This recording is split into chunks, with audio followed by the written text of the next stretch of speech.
നമസ്കാരം. മലയാള സിനിമ സംഗീത ശാഖയിൽ ഏറ്റവും കേൾവിജ്ഞാനമുള്ള ഗായകനാരെന്ന് ചോദിച്ചാൽ നിസ്സംശയം പറയാമായിരുന്നു പി ജയചന്ദ്രൻ. പാടിപ്പാടി മോഹിപ്പിക്കുന്നതിനൊപ്പം പാട്ട് കേൾക്കുന്നതിനും തൻ്റെ ജീവിതം തുല്യമായി പങ്കുവച്ച ഭാവഗായകനായിരുന്നു അദ്ദേഹം. അക്കാര്യത്തിൽ സ്വയം അഭിമാനിക്കുകയും ചെയ്തിരുന്നു. 1960കളുടെ മധ്യം തൊട്ട് 1985 വരെ മലയാള സിനിമയിൽ യേശുദാസ് എന്ന മഹാമേരുവിന് മുന്നിൽ അടിപതറാതെ നിന്ന ഒരേയൊരു വൻമരമായിരുന്നു അദ്ദേഹം. ഇരിങ്ങാലക്കുട നാഷണൽ സ്കൂൾ വിദ്യാർത്ഥിയായിരിക്കെ അവിടെ സംഗീത അധ്യാപകനായിരുന്ന കെ വി രാമനാഥനാണ് ആദ്യ ഗുരു. 1958 യുവജനോത്സവത്തിൽ ലളിത സംഗീതത്തിനും മൃദംഗത്തിനും 1ാം സമ്മാനം കരസ്ഥമാക്കി. അന്ന് ശാസ്ത്രീയ സംഗീതത്തിൽ 1ാം സ്ഥാനക്കാരനായത് പിൽക്കാലത്ത് ഗാനഗന്ധർവനായ യേശുദാസ് ആയിരുന്നു. ഇരുവരും സംഗീത രംഗത്ത് പ്രഗത്ഭരായതോടെ യുവജനോത്സവ വേദിയിൽ നടത്തിയ പ്രകടനത്തിന്റെ ചിത്രം പിൽക്കാലത്ത് ഏറെ ശ്രദ്ധിക്കപ്പെടുകയും ചെയ്തു. പാലിയത്ത് ജയചന്ദ്രക്കുട്ടൻ എന്നാണ് മുഴുവൻ പേര്.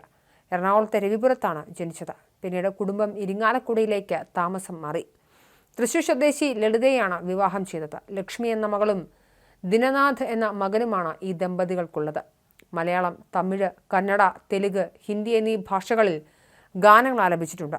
കുഞ്ഞാലി മരക്കാർ എന്ന ചിത്രത്തിനു വേണ്ടിയാണ് ആദ്യം പാടിയതെങ്കിലും ആദ്യം പുറത്തു വന്നത് കളിത്തോഴൻ എന്ന ചിത്രത്തിനു വേണ്ടി പാടിയ മഞ്ഞലയിൽ മുങ്ങിത്തോർത്തി ധനുമാസ ചന്ദ്രിക വന്നു എന്ന് തുടങ്ങുന്ന ഗാനമാണ്. പാട്ടിൽ നിറഞ്ഞു തുളുമ്പുന്ന കേരളീയതയാണ് ഒരു ഗായകനെന്ന രീതിയിൽ അദ്ദേഹത്തെ വേറിട്ടു നിർത്തുന്നത്.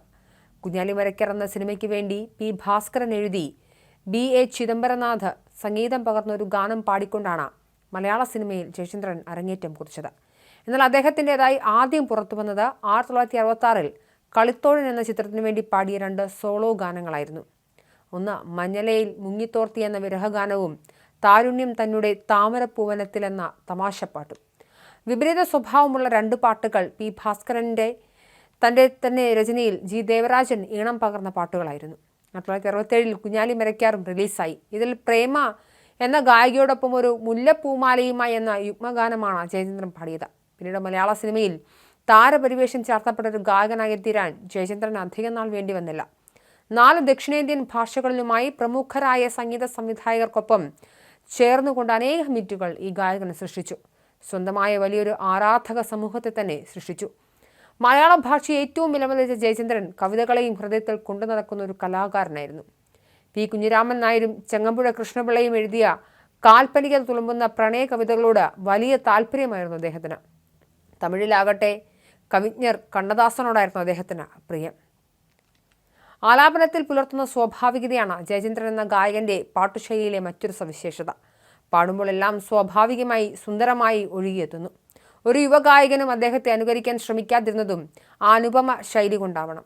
ക്ഷേത്രകലകളുടെ കൂടി നാടായ ഇരിങ്ങാലക്കുടയിലേക്ക് താമസം മാറിയതും ചെറുപ്പത്തിൽ മൃദംഗവായനയിൽ പ്രാവീണ്യം നേടിയതും ജയചന്ദ്രൻ ഒരു കലാകാരൻ എന്ന നിലയിലും കലാസ്വാദകൻ എന്ന വഴിയിലും വളർന്ന് വികസിക്കാൻ വേണ്ട പശ്ചാത്തലവും ഒരുങ്ങി. പിന്നീട് വിവാഹത്തോടെയാണ് തൃശ്ശൂരിലേക്ക് മാറിയത്. പൂവേ പൂവേ പാലപ്പൂവേ അറിയാതെ അറിയാതെ പൊന്നുഷസിനും ഒന്ന് തൊടാനുള്ളിൽ വട്ടയിലെ പന്തലിട്ടു വിരൽ തൊട്ടാൽ വിരിയുന്ന പെൺപൂവേ നീയൊരു പുഴയായി എന്തേ ഇന്നും വന്നില്ല കണ്ണിൽ കണ്ണിൽ മിന്നും ആലിലത്താലിയുമായി വരും സ്വയംവര ചന്ദ്രിക തുടങ്ങി എത്രയോ ഗാനങ്ങൾ മലയാളത്തിന് അദ്ദേഹം സമ്മാനിച്ചു. 6 പതിറ്റാണ്ടിൻ്റെ കാവ്യ സൗകുമാര്യമാണ് നമ്മളെ വിട്ട് പിരിഞ്ഞിരിക്കുന്നത്. 6 പതിറ്റാണ്ടിൻ്റെ ചരിത്രമാണ് നമ്മളെ വിട്ട് പിരിഞ്ഞിരിക്കുന്നത്. മലയാളത്തിൻ്റെ ഭാവഗായകന് ആദരാഞ്ജലികൾ.